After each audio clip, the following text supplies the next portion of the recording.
My son called me a burden, so I sold the house they thought was theirs. I'm Bernadine, 67, a retired nurse from Denver. For years, my son Thomas and daughter-in-law Amanda were the center of my world. Then came that phone call, the one where Thomas forgot to hang up. I heard the words that shattered everything. She's a burden. The pain cut deep, but I stayed quiet. Sold my $990,000 home without a word. Transferred everything. Vanished. They returned from Europe, smiling, until the key didn't fit. Where are you watching from today? If you want to hear this shocking story of betrayal and redemption, hit that like and subscribe button right now. I never thought I'd be starting over in my late 60s. Life had already dealt me one major blow when my husband Michael passed away 12 years ago. A sudden heart attack took him at 63, leaving me a widow at 55. We'd built a beautiful life together in our Denver suburban home. It was our dream house, a charming 4-bedroom colonial with a wraparound porch where we'd planned to grow old together. Michael and I had worked incredibly hard for that house. He was a dedicated civil engineer, and I spent 35 years as a labor and delivery nurse at Denver Memorial. I loved bringing new lives into the world, witnessing families at their most joyful moments. After Michael died, that house became my anchor. Every corner held memories of our life together. The kitchen where we'd dance while making Sunday breakfast. The garden where Michael planted a different rose bush for each of our 35 anniversaries. The den where we'd curl up during Colorado snowstorms with books and hot chocolate. When I retired 5 years ago, I thought I knew what the next chapter would look like. I'd enjoy my golden years, surrounded by family, especially my son Thomas, his wife Amanda, and my precious grandchildren. Thomas is 42 now, a successful architect with his own firm. He married Amanda, who's 39, and works as a marketing executive for a tech company 15 years ago. They've given me 2 wonderful grandchildren, twins, Jack and Lily, who just turned 12. For years, our relationship seemed picture perfect. They lived about 20 minutes away from my house, and we'd have Sunday dinners together almost every week. Thomas would grill in the summer, and I'd prepare my special pot roast in winter. Amanda would bring her famous apple cobbler. The twins would fill the house with laughter, playing hide and seek in the same spots their father once hid as a child. Holidays were always celebrated at my house. I'd decorate extensively for Christmas with a magnificent tree in the living room window and lights strung across the porch. The kids would help me bake cookies using Michael's mother's recipes. Thomas always said how important it was to keep traditions alive. He also mentioned repeatedly over the years how the house would stay in the family someday. "This place means too much to us, Mom," he'd say. "When you're ready, of course, we want to keep it in the family." I never questioned his intentions. Why would I? He was my only child, and I'd always been generous with him and his family. When they were looking to buy their first home, 10 years ago, I contributed $50,000 for the down payment on their condo. I paid for luxury vacations for all of us to Hawaii Disney World and the Caribbean. I also helped with the twins' private school tuition, which costs nearly $30,000 annually. I didn't mind supporting them financially. I had my pension, Social Security, and Michael's life insurance money well invested. We'd always lived below our means, so I was comfortable. Plus, they were family. Thomas was my only child, and I wanted him and his family to have every advantage. Looking back, I should have noticed the subtle shifts in their behavior over the past 2 years. The Sunday dinners became less frequent. We're so busy with the kids' activities, Amanda would explain. Or, Thomas has a big project deadline. Instead of weekly gatherings, we'd meet twice a month, then once a month. When I needed help with technology or home repairs, Thomas seemed increasingly impatient. Mom, I showed you how to use Netflix last time. Or, can't you just call a handyman instead of waiting for me to fix that leaky faucet? There were also casual conversations that should have been red flags. Amanda dropping comments about a friend's mother who loves her retirement community. Or Thomas mentioning articles about aging in place versus downsizing options. Once during a dinner at their house, I overheard Amanda telling a friend on the phone that they were dealing with aging parent issues. I was 67, healthy, active in my community, and completely independent. I wasn't an aging parent issue. At least, I didn't think I was. But I brushed these moments aside. Families get busy. People get irritable sometimes. I didn't want to be oversensitive or demanding. I loved them, and I was sure they loved me too. That's what I believed right up until the phone call that changed everything. It started innocently enough.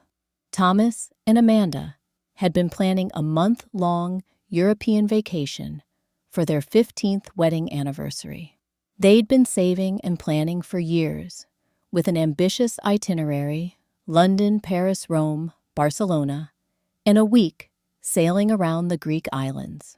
The twins would join them for the first 2 weeks before flying back to stay with Amanda's parents. 2 weeks before their departure, Thomas called to ask if I would house sit and take care of their golden retriever Bailey during the last 2 weeks of their trip, when the twins would be with Amanda's parents in Chicago. Mom, you'd be doing us such a huge favor, Thomas said. The kennel we like is fully booked, and you know how Bailey gets anxious in new environments. I agreed immediately, even though part of me felt like they were taking advantage of my free time. Why wasn't Bailey going to Chicago with the twins? But I pushed those thoughts aside. I loved their dog, and their house was comfortable and close to my regular activities. 3 days before their departure, Thomas called to confirm details about the house sitting. The alarm code is still the same, he explained. Bailey needs to be fed at 7 a.m. and 6 p.m. His food is in the pantry top shelf. Don't forget his heart medication in the morning. It's in the cabinet above the sink. I assured him I had it all under control. You just enjoy your trip. Don't worry about anything here. Thanks, Mom. You're the best. We'll FaceTime with the kids when we can. I've written down all the hotel information on the notepad by the fridge. We chatted a few more minutes about their itinerary and expectations for the trip. Then we said our goodbyes, and I heard what I thought was the call disconnecting. But Thomas hadn't properly ended the call. I was about to hang up when I heard Amanda's voice in the background. Is everything set with your mom? She asked. Yeah, she'll take care of Bailey and the house, Thomas replied, his voice slightly muffled, as if he had set the phone down, but hadn't ended the call. Good. I was worried we'd have to cancel the sailing part if we couldn't find someone. There was a pause, and I was about to hang up, thinking the conversation was over, when Amanda spoke again. Thomas, we need to talk about your mom when we get back. My finger hovered over the end call button, but something in her tone made me hesitate. What about her? Thomas asked. She's getting more forgetful. Last week, she asked me the same question about Lily's recital 3 times. I frowned. I didn't remember doing that. Yeah, I've noticed that too, my son replied. And she called me at work twice about that computer issue when I told her I'd come by on Saturday. That wasn't quite accurate. I'd called once to ask the question, and once because he hadn't confirmed what time he was coming. I hate to say it, Amanda continued, her voice lowered slightly, but she's becoming a burden, between checking on her fixing things at her house and the constant questions about technology. It's a lot. A burden, me. The word struck like a physical blow. I know, Thomas sighed. After Europe, we need to talk about selling her house. My heart nearly stopped. That place is too big for her anyway, Amanda agreed. She could move into a nice condo or one of those senior communities. We could use the money for the kids' college fund, Thomas added. Housing prices in her neighborhood have skyrocketed. Exactly. And she always said the house would be ours eventually. We're just accelerating the timeline a bit. I couldn't breathe. My hands were shaking so badly, I almost dropped the phone. Let's figure it out when we get back, Thomas concluded. I need to finish packing. Sounds good. I wait, is your phone still on? There was a rustling sound, and then the call truly ended. I sat motionless in my kitchen, the phone still pressed to my ear. Tears streamed down my face as their words echoed in my mind. She's becoming a burden. Selling her house. Use the money for the kids' college fund. She always said the house would be ours. I set the phone down and pressed my palms flat against the cool countertop to stop them from trembling. The betrayal cut so deep, I could physically feel it, a crushing weight on my chest, making it hard to breathe. That night, I couldn't sleep. I paced through the house. Michael and I had lovingly maintained, for decades, the house where Thomas had grown up, the house he and his wife now saw as their future financial asset, rather than my home. Had I misread our entire relationship? Was I just a convenience, a free babysitter, a source of financial support? When had my son started seeing me as a burden rather than his mother? I pulled out my financial documents and reviewed them until dawn. The house was completely paid off, and solely in my name. Its value had indeed increased substantially over the years. The last tax assessment valued it at $870,000, but homes on my street had been selling for well over $900,000. By morning, as sunlight streamed through the kitchen windows, I'd made my decision. I wouldn't confront Thomas and Amanda immediately. No, that would give them time to backpedal, make excuses, or worse, try to manipulate me. Instead, I would take action. Decisive, life-changing action. My first call that morning was to my best friend Eleanor, who had been my rock since nursing school 50 years ago. We met for coffee at a small cafe far from my neighborhood where I wouldn't run into anyone I knew. They said, "What?" Eleanor exclaimed, her coffee cup freezing to halfway to her lips after I recounted the overheard conversation. That I'm a burden, that they want to sell my house for the kids' college fund. My voice sounded hollow, even to my own ears. Eleanor reached across the table and squeezed my hand. Those ungrateful little... I never liked that Amanda. Too concerned with appearances. I managed a small smile. Eleanor had always been protective of me, especially after Michael passed. What are you going to do? Confront them? I shook my head. No, I'm going to sell the house before they get back from Europe. Eleanor's eyebrows shot up. That's bold. They leave in 3 days and will be gone for a month. That's enough time. Bernadine houses don't sell that quickly. In my neighborhood, they do. Especially if I price it right. Eleanor studied my face. You're serious. Dead serious. After breakfast, I called Janice, my financial advisor. She agreed to meet me that afternoon. Bernadine, I want to make sure you're thinking clearly, Janice said after I explained my plan. This is a major decision being made under emotional duress. I've never been thinking more clearly, I replied. What are my options? We spent 2 hours reviewing my assets, investments, and potential tax implications of selling the house. Given that I'd lived there for over 20 years, and the property value was under the capital gains exclusion threshold, I would keep all proceeds from the sale tax-free. My next stop was attorney Marcus Williams, who had handled Michael's estate. He was surprised by my sudden decision, but professional as always. The house is solely in your name, so legally, there's no impediment to selling, he confirmed. But I'm concerned about the speed of this transaction. Have you considered simply talking to your son? I've made my decision, Marcus. I need to know what paperwork to prepare. By the end of that first day, I'd also researched the current housing market and contacted Sandra Lopez, a real estate agent who had sold 3 houses in my neighborhood recently. She was excited about the listing, especially when I mentioned I was motivated for a quick sale.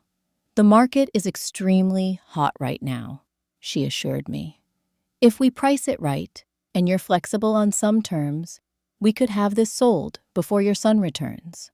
That's exactly what I want. Sandra moved with impressive efficiency. Within 48 hours, she had arranged for professional photos, a home inspection to preempt any issues, and compiled a market analysis justifying a listing price of $950,000. We're pricing it slightly below market to generate multiple offers, she explained. That way, we can create a bidding situation and possibly exceed the listing price while still ensuring a quick sale. The house hit the market with a coming soon status 3 days before Thomas and Amanda left for Europe.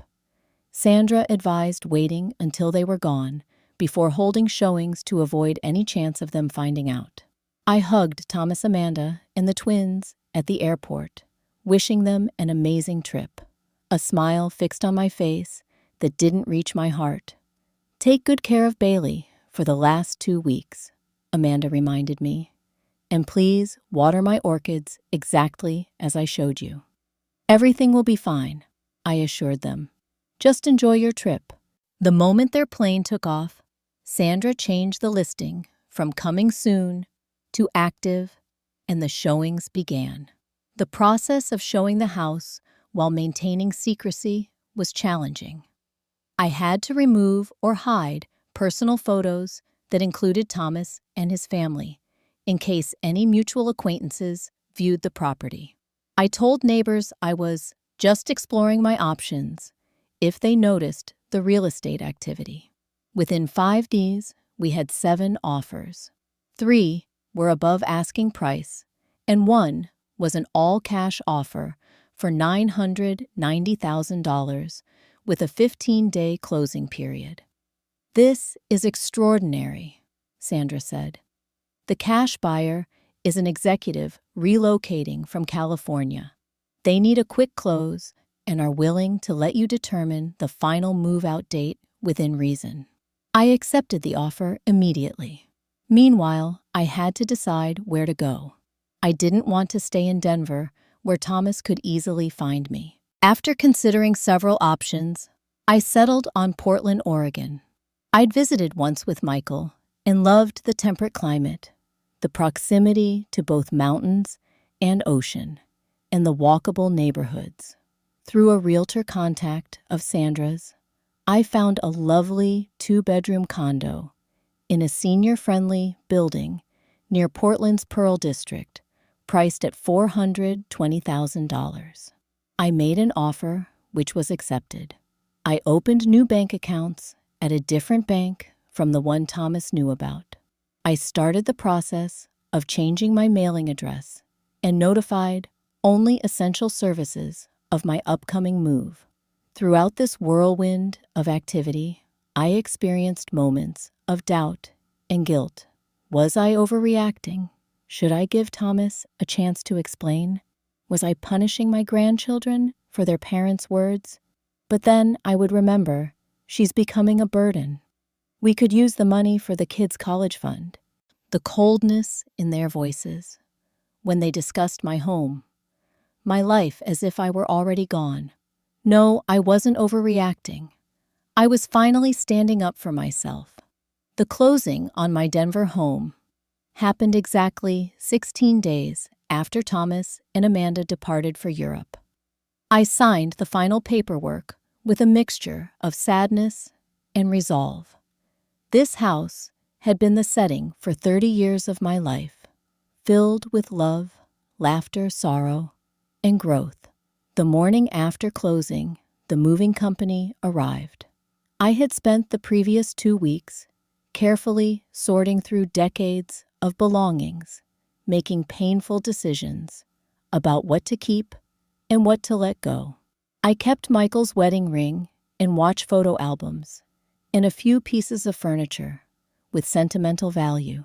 I packed boxes of Christmas ornaments. The grandchildren had made birthday cards from Thomas over the years, and the quilt Michael's mother had sewn for our wedding. The hardest decisions involved Thomas's childhood memorabilia. In the end, I packed his trophies, yearbooks, and artwork in labeled boxes and arranged for them to be stored at a facility in Denver. I would tell him where to find them eventually. I donated furniture to a women's shelter, gave kitchen appliances to a neighbor who had recently divorced, and sold electronics through an online marketplace. Everything I kept would fit in my new, smaller condo in Portland. As the movers loaded the truck, I walked through the empty rooms, my footsteps echoing against bare walls. In the kitchen, I remembered teaching Thomas to bake cookies. In the living room, I saw phantom images of Christmas mornings past. The master bedroom still held the outline of Michael's body in my memory. I allowed myself to cry, then mourning not just the house, but the family I thought I had. On my last night in Denver, I stayed at Eleanor's house. My own home was already in the possession of its new owners, a kind couple with 2 young children who reminded me of Thomas and me when we first moved in. "Are you absolutely sure about this?" Eleanor asked as we shared a bottle of wine on her patio. "No," I admitted, "but I'm doing it anyway." The next morning, I flew to Portland with 2 suitcases and a carry-on containing my most precious possessions. The moving truck would arrive in 3 days with the rest of my belongings. My new condo was bright and modern, with large windows overlooking a tree-lined street. The building had a community garden, fitness center, and social room where residents gathered for coffee each morning. It wasn't my beloved house, but it could become home. I spent the first week setting up utilities, arranging furniture deliveries, and exploring my new neighborhood. I found a cozy bookstore 2 blocks away, a farmer's market that operated year-round, and a community center offering art classes and social activities for seniors. On a whim, I adopted a rescue cat, a dignified orange tabby named Oliver, who had been surrendered by an owner moving to assisted living. We were both starting over, finding our way in a new situation. I filed a change of address with the Postal Service, switched my voter registration, and got a new driver's license.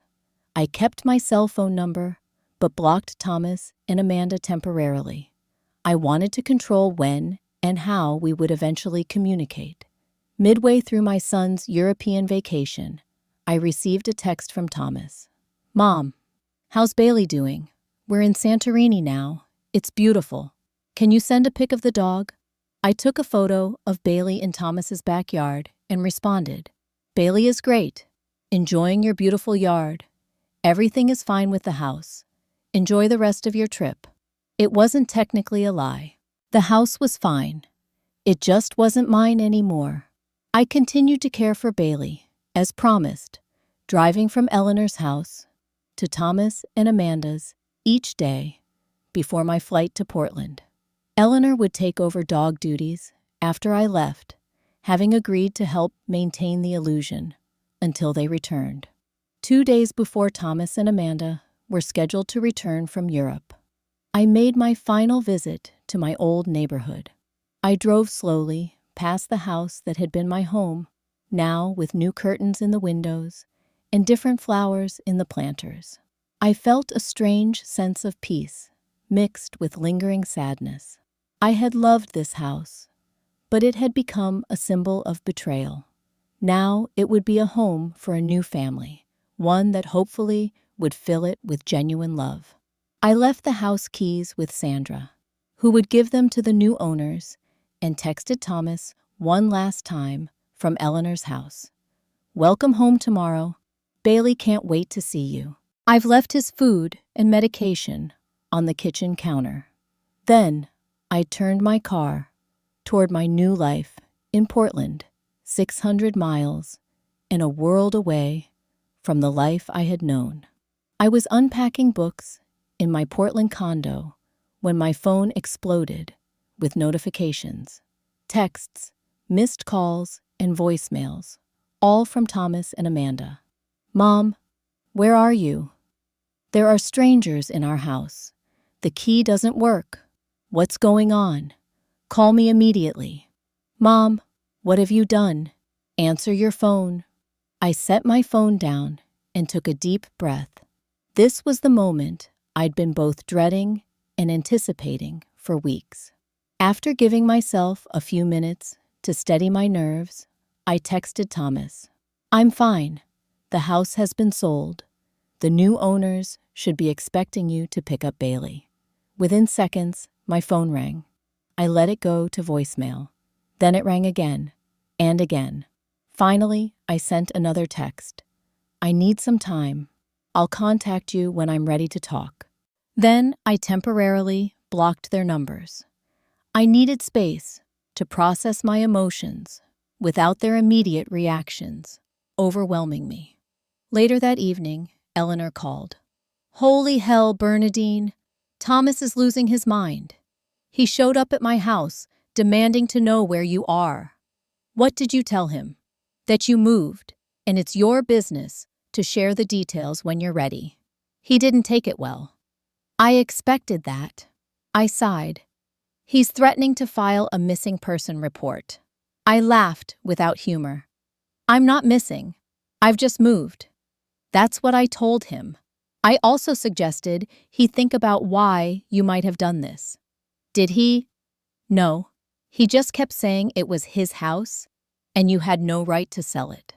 3 days later, I unblocked Thomas's number and sent him my new address in Portland. I wasn't hiding, just establishing boundaries. I needed him to understand this was my choice, not a cry for help or a temporary emotional reaction. The next morning, there was a knock at my condo door. Through the peephole, I saw Thomas looking exhausted and angry. Amanda, standing slightly behind him. I opened the door, but didn't invite them in immediately. "Hello?" "Mom, what the hell?" Thomas pushed past me into the condo. "You sold our house without telling us. You moved to another state." I closed the door and faced my son. "It wasn't our house, Thomas. It was my house. You know what I mean. We always talked about keeping it in the family." I stared at him calmly. "You forgot to hang up the phone that day you called about house sitting." Thomas's face went blank for a moment, then drained of color as comprehension dawned. Amanda stepped forward, her expression a mix of embarrassment and defiance. "You eavesdropped on our private conversation?" she asked. "No, you had a private conversation while still connected to my phone," I corrected. "I heard everything about me being a burden, about selling my house for the kids' college fund." Thomas ran his hands through his hair. "Mom, that was just talk. We were stressed about the trip. So you didn't mean it when you said I was becoming a burden." "That's not what I meant." "It's exactly what you meant," I said softly. "And it's what Amanda meant when she agreed with you." Amanda had the grace to look ashamed, but quickly recovered. "You've completely overreacted. We were just discussing possibilities. Possibilities that involved my home and my life without my input." Thomas paced the small living room. "So you sold the house out of spite to punish us for one conversation. No, I sold the house because I realized it was time for me to make my own decisions before others made them for me. I sold it because I discovered that what I thought was concern from you was actually inconvenience. I sold it because it was mine to sell. This is insane, Thomas muttered. We need to call a lawyer. You can't just do this. Actually, I can and did. The house was solely in my name. The sale was legal and binding. We'll contest it, Amanda interjected. We'll claim you weren't mentally competent. I laughed. Good luck with that. My doctor, financial advisor, attorney, and realtor will all testify to my complete competence. But go ahead, waste your money on legal fees if that makes you feel better. Thomas collapsed onto the sofa. I don't understand why you would do this. Where will you live now? I gestured around us. I already am living here. I bought this condo. I've met new people. I've started taking art classes. I've adopted a cat. As if on cue, Oliver sauntered into the room and jumped onto a chair, regarding the visitors with cool, feline indifference. You hate cats, Thomas said weakly. I never hated cats. Your father was allergic. There's a lot you assume you know about me that you don't actually know. Amanda remained standing, arms crossed. What about the twins? They've lost their grandmother's house, all those memories. They haven't lost me, I replied. Unless you choose to keep them from me. Thomas stood abruptly. We need to go. This is too much to process right now. I understand, I said. For what it's worth, I'm sorry for the shock. But I'm not sorry for my decision. We'll be talking to a lawyer, Amanda said as they moved toward the door. That's your right, I responded calmly. After they left, I broke down sobbing until my throat was raw and my eyes swollen. The confrontation had gone pretty much as expected, but that didn't make it any less painful. In the following days, I received a formal letter from an attorney representing Thomas, claiming emotional distress and implied promises regarding inheritance. My own attorney responded, explaining the solid legal ground I stood on and advising against pursuing a frivolous case. Thomas and Amanda returned to Denver without further direct contact.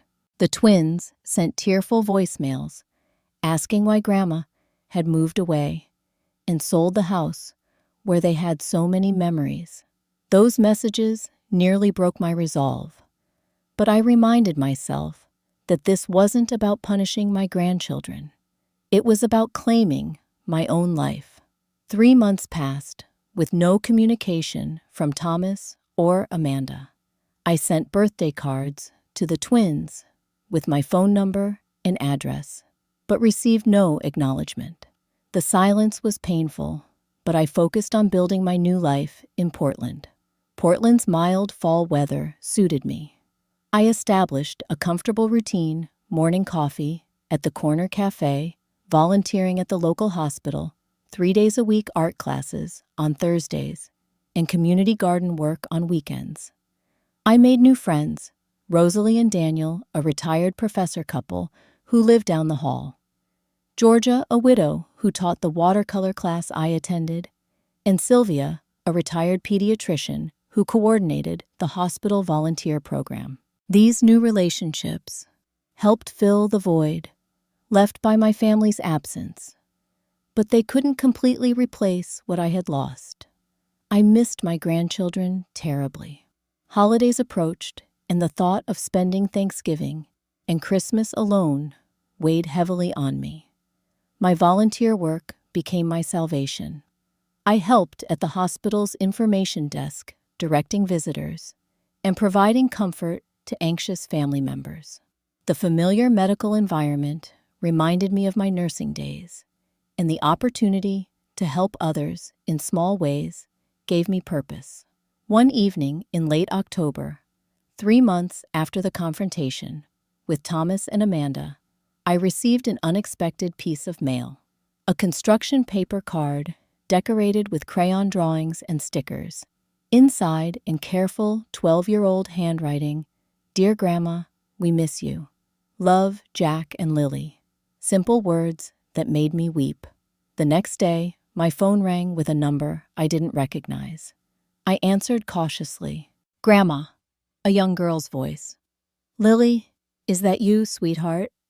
"Yes, we're using Mom's old phone to call you. She doesn't know." "We miss you, Grandma," Jack's voice joined in.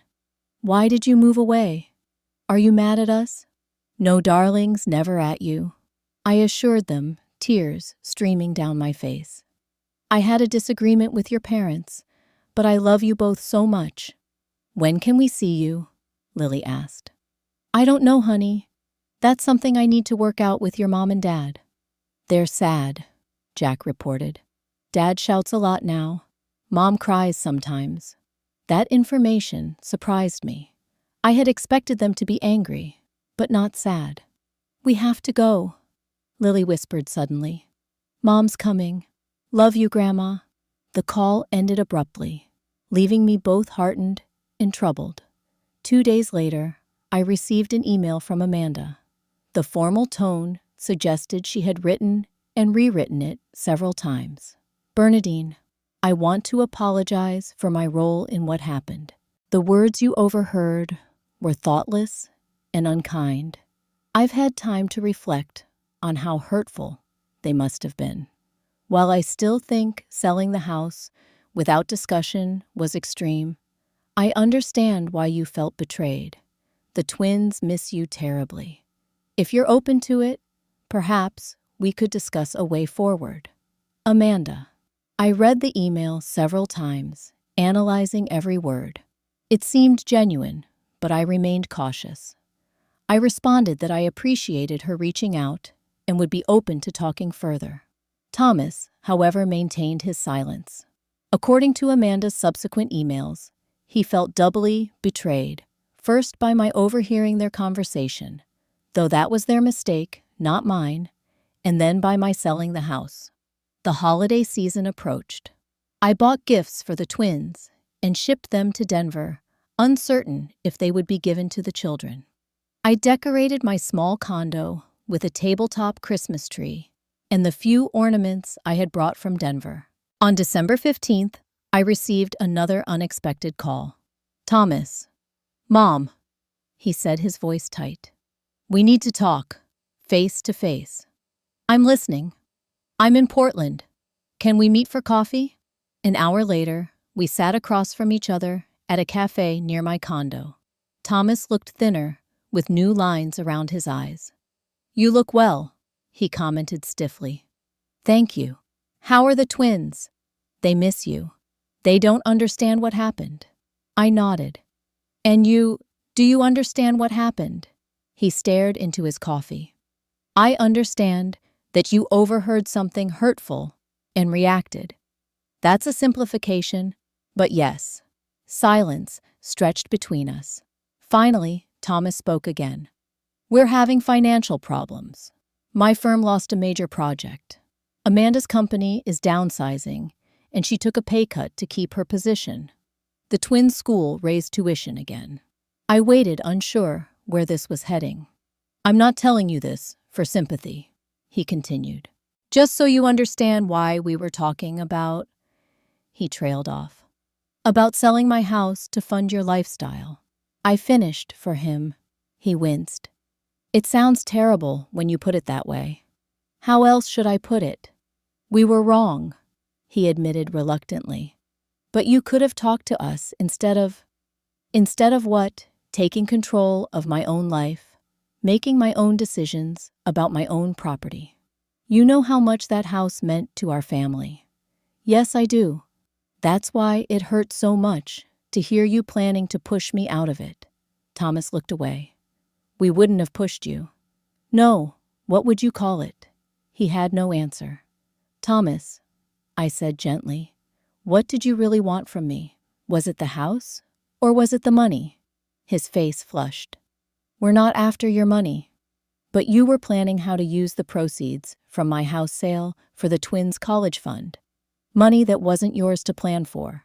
Thomas stood abruptly. This was a mistake. You clearly haven't forgiven us. I'm working on forgiveness, I said truthfully. But I won't pretend to understand or approve of what you were planning. He left without another word, and I sat alone, wondering if I'd just lost my son forever. A year passed. My life in Portland evolved from something I had chosen out of pain into something I genuinely loved. I expanded my volunteer work at the hospital, joined a book club, and became treasurer for the condo association. Oliver the cat grew fat and content, greeting me at the door each evening and keeping my lap warm during Portland's rainy days. I finished several watercolor paintings Georgia deemed quite promising and joined a senior hiking group that explored Oregon's beautiful trails.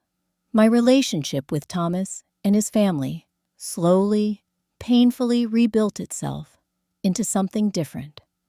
Not the unquestioning closeness we once had, but something more honest. After our coffee shop conversation, Thomas returned to Denver, still angry.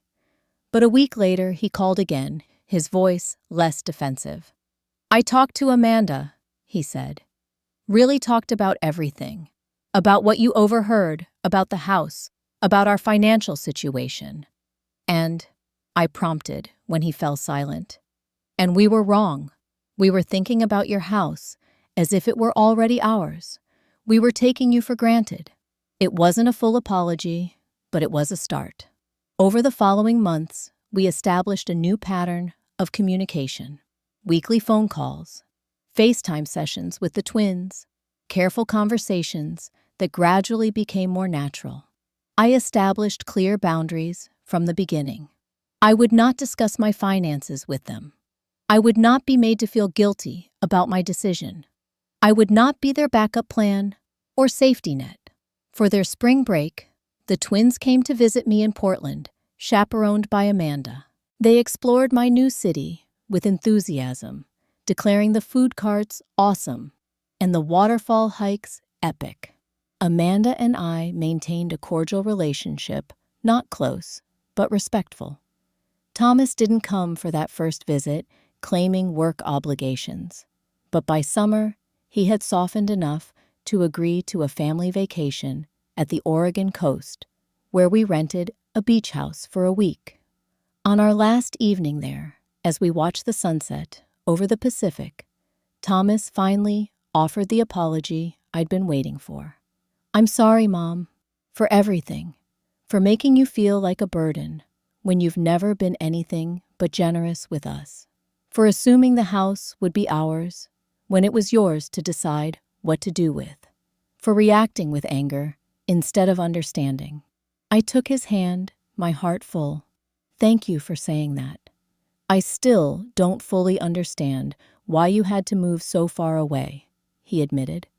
I needed to make a clean break, to prove to myself and to you that I could start over, that I was capable and independent. You've certainly done that, he acknowledged. With the proceeds from my house sale, after purchasing the Portland condo, I had a substantial sum remaining. I decided to use a portion of it to set up education trusts for Jack and Lily, but with specific conditions that I controlled. I also traveled, taking a river cruise through Europe and a guided tour of the national parks I'd always wanted to visit. I donated to the Nursing Scholarship Fund at my old hospital and to a women's shelter that helped seniors escaping abuse. I renovated my condo's bathroom to be more accessible as I aged, thinking practically about my future needs. The irony wasn't lost on me. By selling the house, before Thomas and Amanda could pressure me into it, I had secured my financial independence and created a life that truly reflected my values and desires. This Christmas, a year and 2 months after the confrontation, Thomas, Amanda, and the twins came to Portland for the holiday. I hosted them in my condo, which had transformed into a warm, welcoming space, that felt more truly me than the Denver house had in years. As we gathered around my small dining table for Christmas dinner, I looked at my family with clear eyes. Thomas, still occasionally self-centered, but making genuine efforts to change. Amanda, more respectful of my independence than I would have predicted. The twins growing into thoughtful young people despite the family turbulence. "I have something to say," I announced as we finished dessert. They looked at me expectantly. "This past year has been difficult but necessary. I've learned that standing up for yourself sometimes means making hard choices that hurt people you love. I've learned that family relationships need boundaries to stay healthy. And I've learned that it's never too late to start over." I raised my glass. "I forgive the hurtful words that started all this, though I won't forget the lesson they taught me. I'm grateful we found a way back to each other, even if the path is different now." Thomas raised his glass in response. "To Mom, who taught us all that she's definitely not a burden, she's a force to be reckoned with." We laughed together, the sound healing the last of the wounds between us. Later, after the twins had fallen asleep on the pull-out sofa and Amanda had retired to the guest room, Thomas and I sat quietly with our tea. "You know," he said thoughtfully, "selling the house was probably the best thing that could have happened to all of us." "How so?" "It forced Amanda and me to face our financial issues honestly, instead of counting on an inheritance. It made us appreciate what we have instead of what we thought we'd get. And it showed the kids that their grandmother is strong and independent." "All good things," I agreed. "Plus," he added with a small smile, "Portland suits you. I've never seen you this vibrant." I thought about that after they left. Vibrant. Yes, that described how I felt. By losing my house, I had somehow found myself. Has someone in your life ever made you feel like a burden? How did you respond? I'd love to hear your stories in the comments. If this story resonated with you, please hit the like button and subscribe to hear more tales of family betrayal and redemption. And share this with someone who might need a reminder that it's never too late to stand up for yourself. Thank you for listening, and remember, your worth is never determined by others' convenience.